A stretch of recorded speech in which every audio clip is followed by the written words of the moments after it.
I was standing in the canned goods aisle at Kroger when I heard my daughter-in-law laugh about waiting for me to die. Not a nervous laugh, a genuine, amused laugh. "Daniel says we should just wait her out," Patricia said into her phone, her voice carrying over the soup display. "She's old. Eventually she'll die and we'll get the house anyway. Why waste time pretending to care?" My hand froze on a can of tomatoes. The metal felt cold, solid, real, unlike the relationship I thought I had with my son's family. That was the moment everything changed. Not when they stopped calling. Not when they missed my birthday. But right there, between the Campbells and the Progresso, when I realized my children were treating my death like a real estate closing they were eagerly anticipating. My name is Barbara. I'm 68 years old. And I'm about to tell you how I made sure the 3 people waiting for me to die inherited exactly nothing. But first, let me take you back 3 months earlier, because you need to understand how I became invisible to my own family. It started the day I said one simple word I'd never said before. No. The Sunday dinner table went silent. Daniel's fork stopped midway to his mouth. Jennifer's face turned to stone. On speakerphone, Michael's breathing went sharp and quick. I'd just told them I couldn't keep paying their bills anymore. After 4 years of writing checks, $300,000 worth of checks, I'd finally said what my financial advisor had been begging me to say for months. The money was running out. "You have plenty of money," Daniel said, his voice flat and cold, like I was a stranger disputing a charge on his credit card.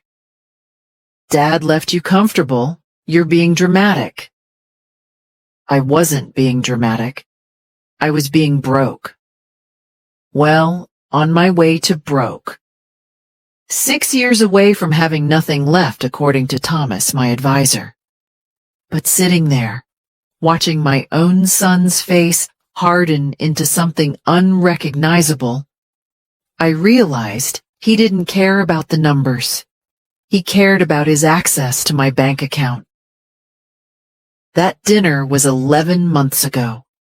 Within 3 weeks, all 3 of my children stopped speaking to me entirely. I know what you're thinking. There must have been warning signs. There were. I just didn't want to see them. When your babies grow up and need you, you help them. That's what mothers do, right? Richard and I spent 43 years building a comfortable life. When he died 5 years ago, he left me the house we'd raised our family in, worth about $800,000, plus his life insurance and pension. Between that and Social Security, I had enough to live well for the rest of my life. Or I did, until I became the bank of Mom. It started innocently enough. Daniel's business hit rough waters. Could I help with just 2 mortgage payments? Jennifer's middle daughter needed braces, $4,500, and could I cover it?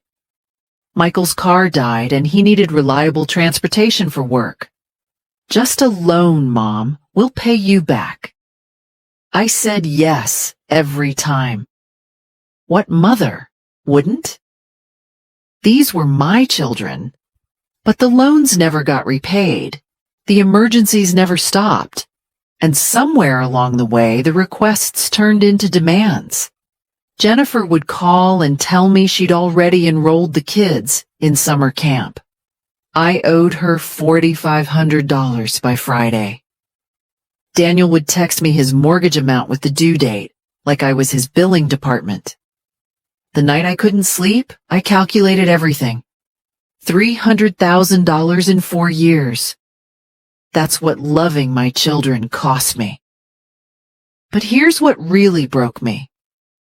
After I said no at that dinner, After I showed them the projections proving I'd be broke in 6 years, they didn't ask if I was okay.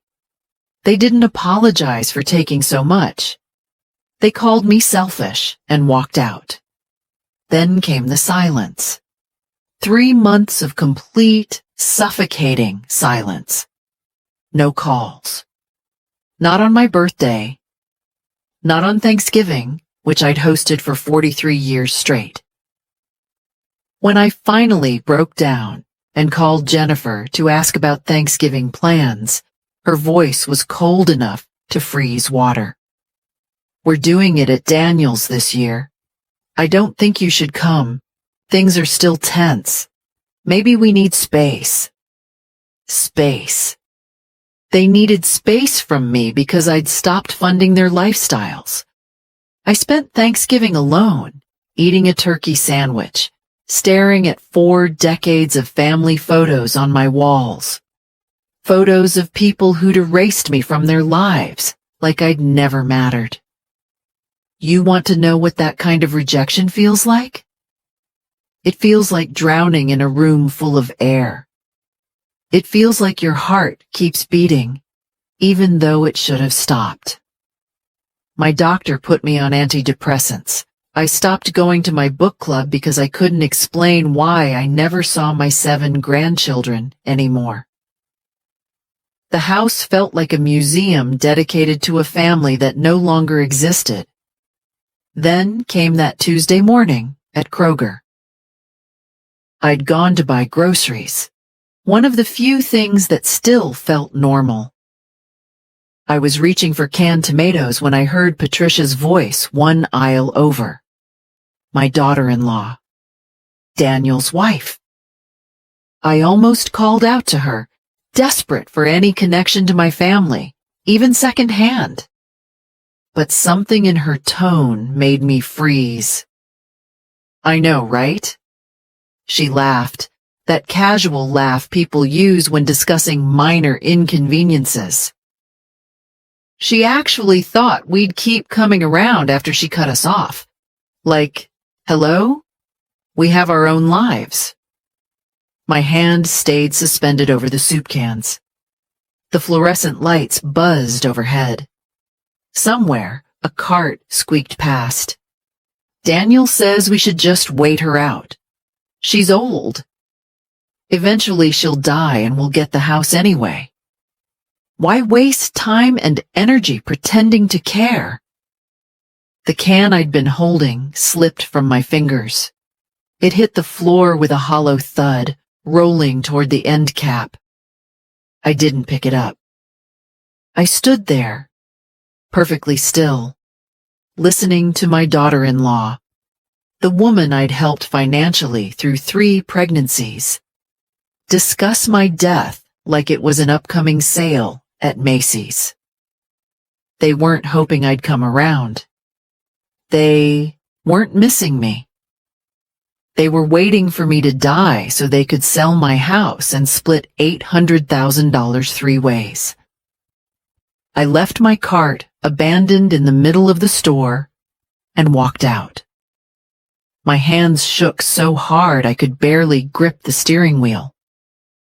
But sitting in that parking lot, staring at the Kroger sign, I didn't cry. For the first time in 3 months, I didn't cry. Because I'd just had the clearest thought of my entire life. They wanted me dead? Fine. I'd give them exactly what they deserved for wishing that. Nothing. I called Thomas from my car.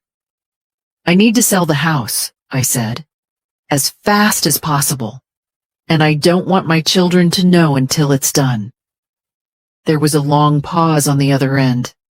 "Barbara, are you absolutely certain?" I'd never been more certain of anything in my life. "I'm certain they're waiting for me to die, Thomas. I'm certain they've already decided how to split the money. I'm certain I'm nothing but an obstacle between them and $800,000. So, yes, I'm certain." "What are you planning to do?"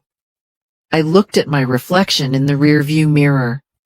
68 years old, bags under my eyes from months of crying, hair I hadn't colored in weeks because who was I trying to look nice for?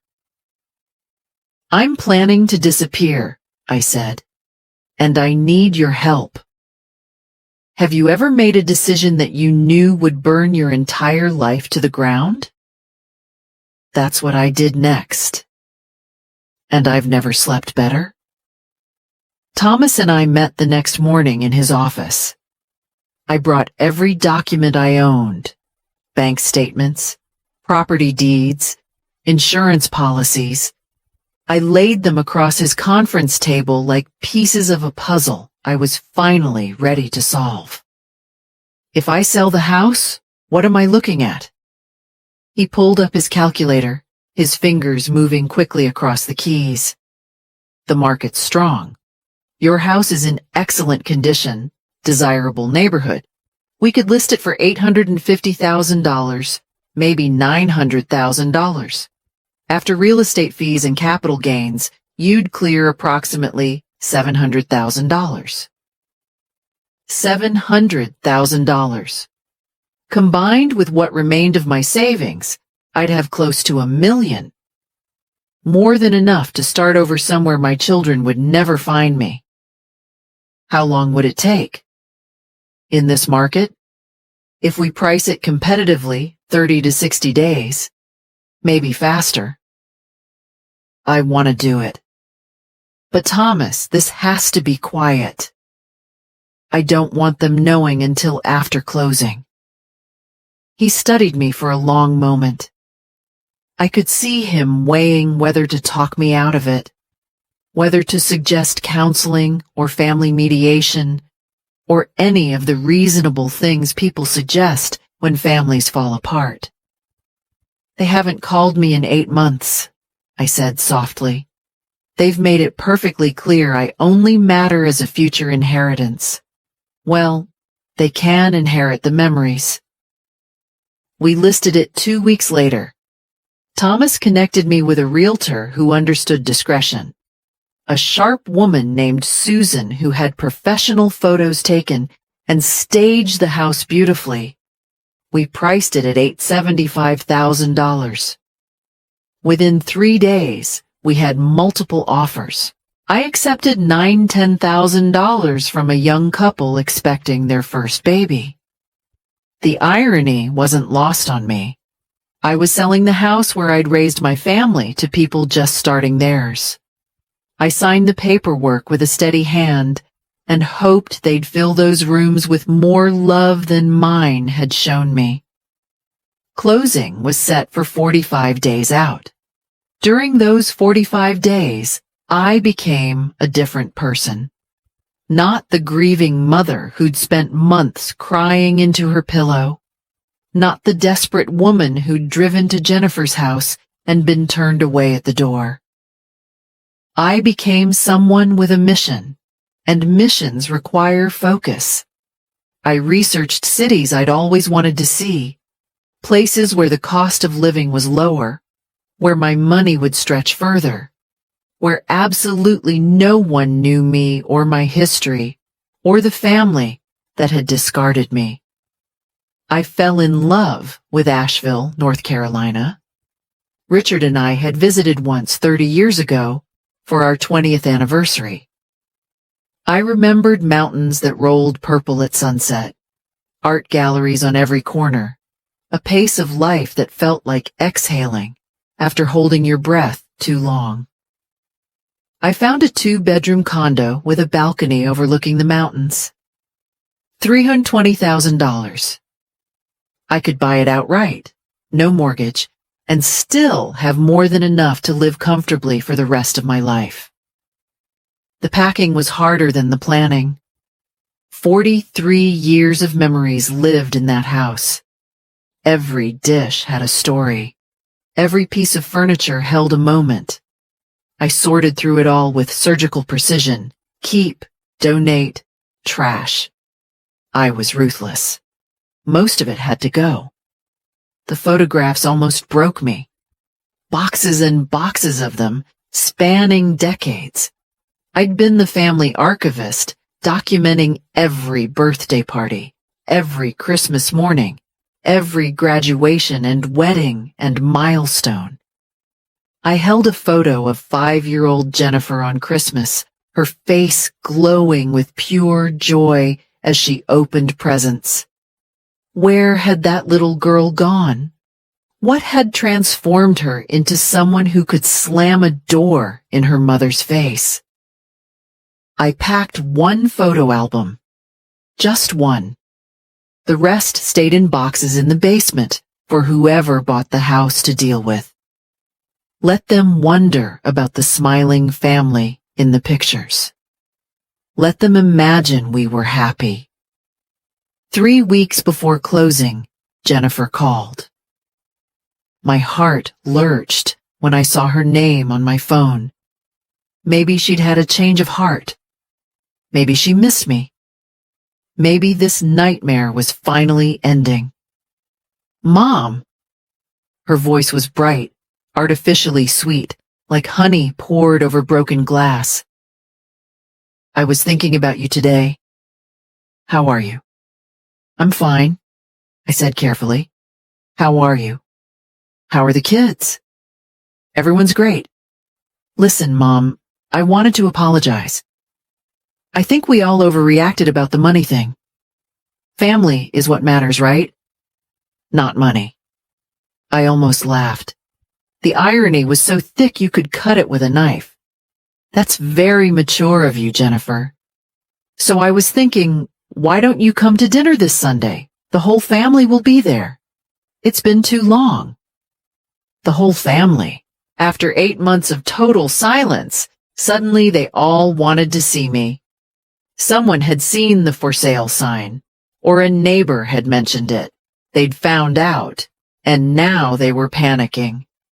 That sounds lovely, I lied smoothly. Sunday works for me.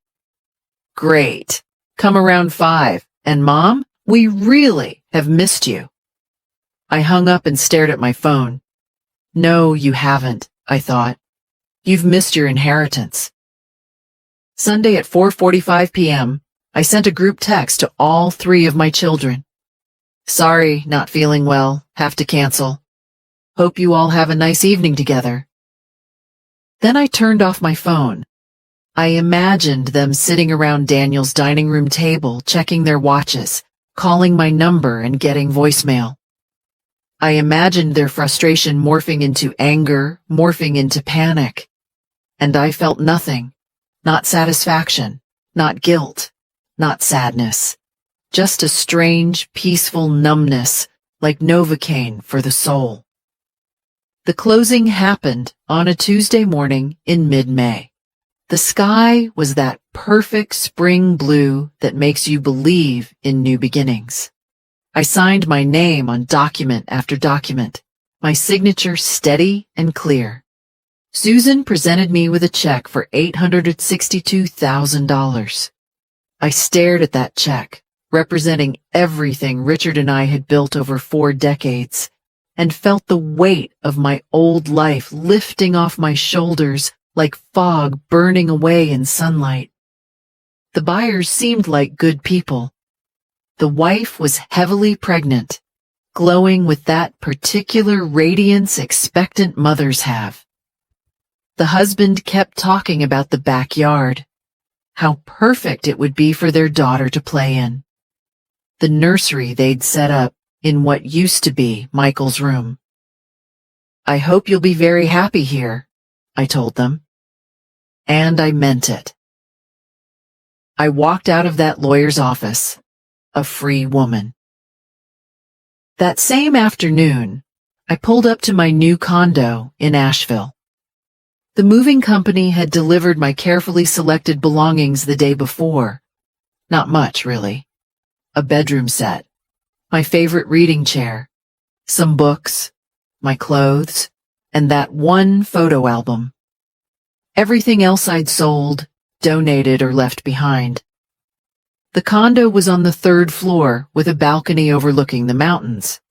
It was a fraction of the size of my old house, and it was absolutely perfect, clean, simple, unburdened by ghosts. I stood on that balcony, watching the sunset paint the mountains purple and gold, and I breathed deeply for what felt like the first time in years. Before I left, I'd taped a note to the kitchen counter of the old house. I'd spent hours writing and rewriting it, trying to find words adequate for everything I felt. In the end, I kept it simple. Dear Daniel, Jennifer, and Michael, by the time you read this, I'll be gone, and the house will belong to someone else. I'm sure you're angry. I'm sure you feel betrayed. But I need you to understand something. For the last 5 years, you treated me like a bank account with a pulse.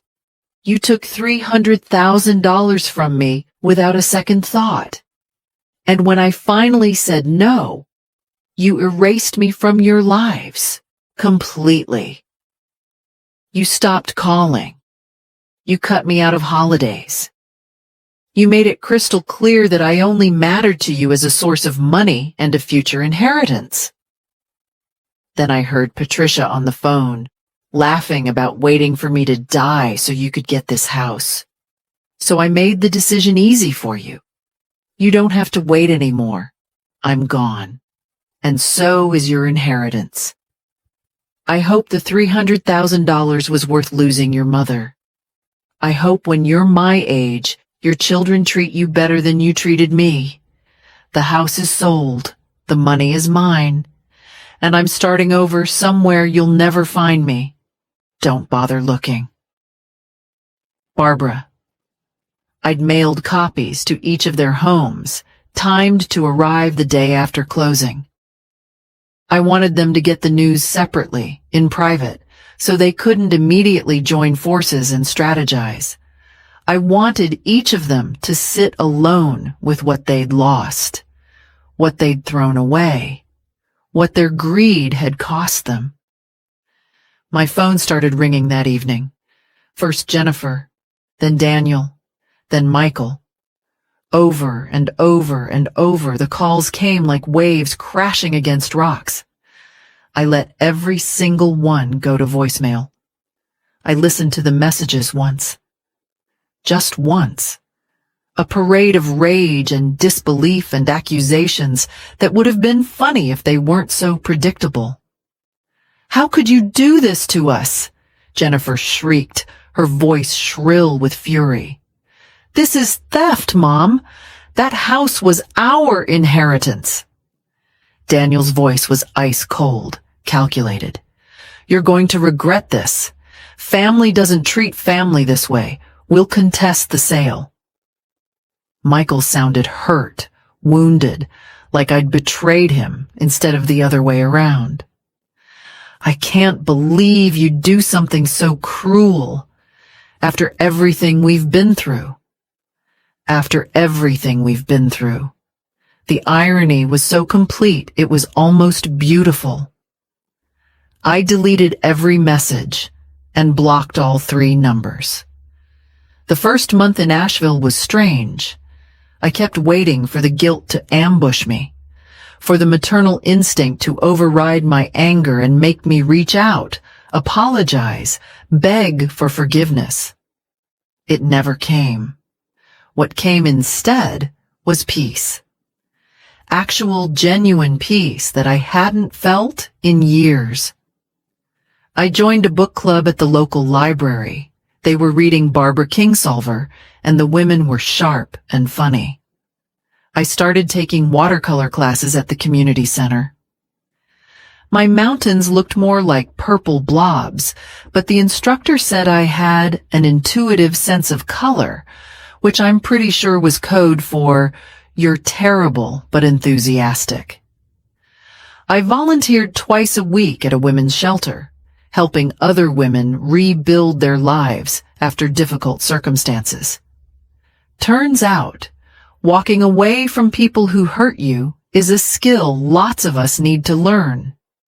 I made real friends, people who liked me for who I was, not what I could give them. One of those friends was Margaret, a 72-year-old retired teacher who lived 2 doors down. She had silver hair she wore in an elegant twist and a laugh that sounded like wind chimes. Over coffee one morning, about 2 months after my move, she asked about my family.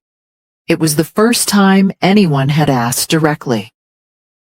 "I have 3 children," I said carefully, testing the words. "We're not in contact." Margaret nodded, not pressing.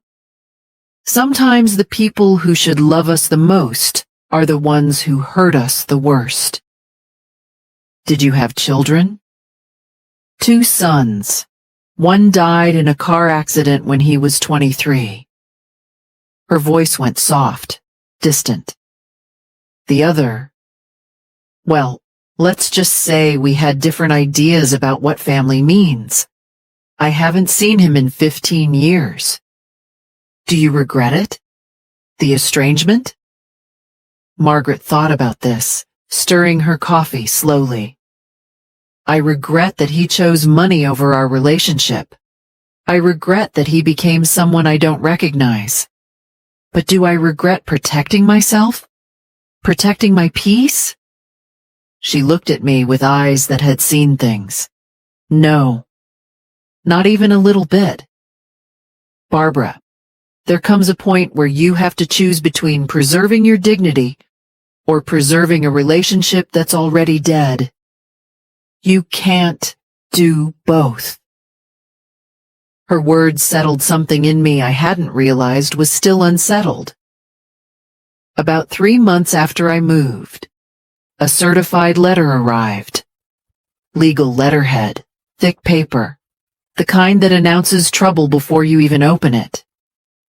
It was from an attorney representing all 3 of my children. They were contesting the sale of the house, claiming I was mentally incompetent when I made the decision, that I'd been unduly influenced by my financial advisor, that as my children, they had a right to inherit the family home.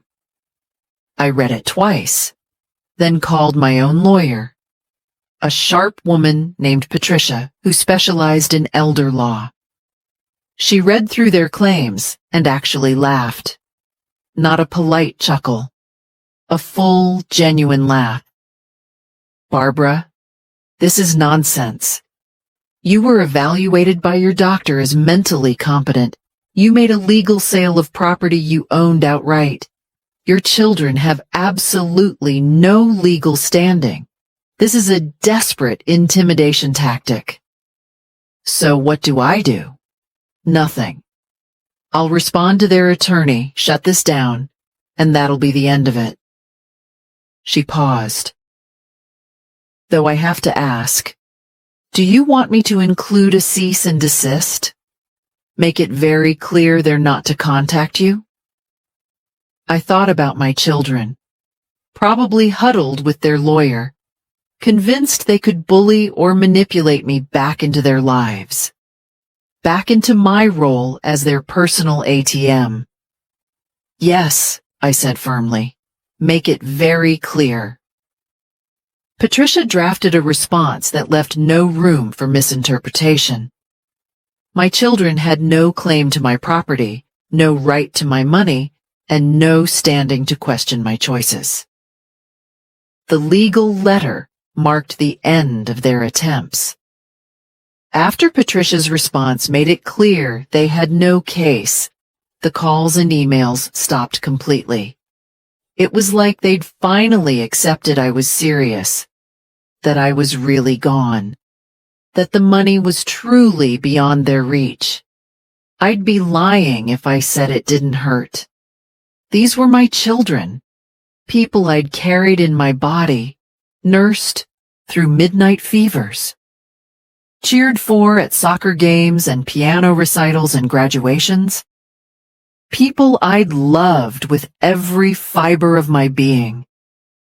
There were moments when I'd see a grandmother with her grandchildren at the park, and I'd feel a sharp pain in my chest, like something vital had been removed. There were holidays that felt hollow despite my new friends. There were nights I lay awake wondering if I'd made a terrible mistake. But then I'd remember Patricia's laugh. Wait her out. She'll die and we'll get the house. I'd remember 9 months of complete silence, the erasure, the casual cruelty of being treated like I didn't exist unless I was writing checks. I'd remember how small I'd felt, how worthless, how used. And the pain would fade, replaced by something stronger. Something I hadn't felt in years. Self-respect. 6 months into my new life, I did something I'd never done before. I went on a trip by myself just because I wanted to. 2 weeks in Santa Fe. I wandered through art galleries that smelled like turpentine and possibility. I ate at wonderful restaurants without worrying about the bill. I stayed in a charming bed and breakfast run by a lesbian couple who made the best breakfast burritos I've ever tasted. I bought myself a turquoise necklace that cost more than I'd ever spent on jewelry before. It was beautiful, extravagant, completely unnecessary. I wore it every day. Every morning, I woke up without anxiety, without dread, without the crushing weight of other people's expectations. I was free. The money from the house sale, combined with my remaining savings, meant I could live comfortably for the rest of my life without worry.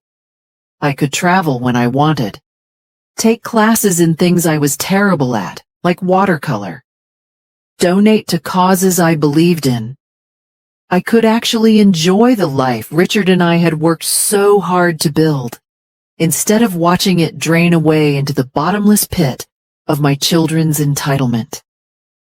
I'm 70 now. My life in Asheville is quiet, peaceful, and entirely my own. I have friends who value me. I have hobbies that fulfill me. I have a home that's truly mine, free of ghosts and expectations and bitter memories. Sometimes people ask if I have children, and I say yes. But we're not close. I don't elaborate. Their story isn't mine to tell anymore. Would I have chosen this path if my children had treated me differently? Of course not. I would have given anything to have them in my life as real family, not as users. But they made their choice, and I made mine. They wanted an inheritance. Instead, they got a lesson they'll carry for the rest of their lives. You can't inherit from someone you've already lost. And they lost me long before I sold that house. They lost me the moment they decided I was worth more dead than alive. The moment my death became a financial event they were anticipating, instead of a loss they were dreading. I disappeared, just like I said I would. And I've never been happier. This is my life now, and it belongs to nobody but me. I learned something in that grocery store aisle, standing between the Campbells and the Progresso, listening to my daughter-in-law laugh about my eventual death.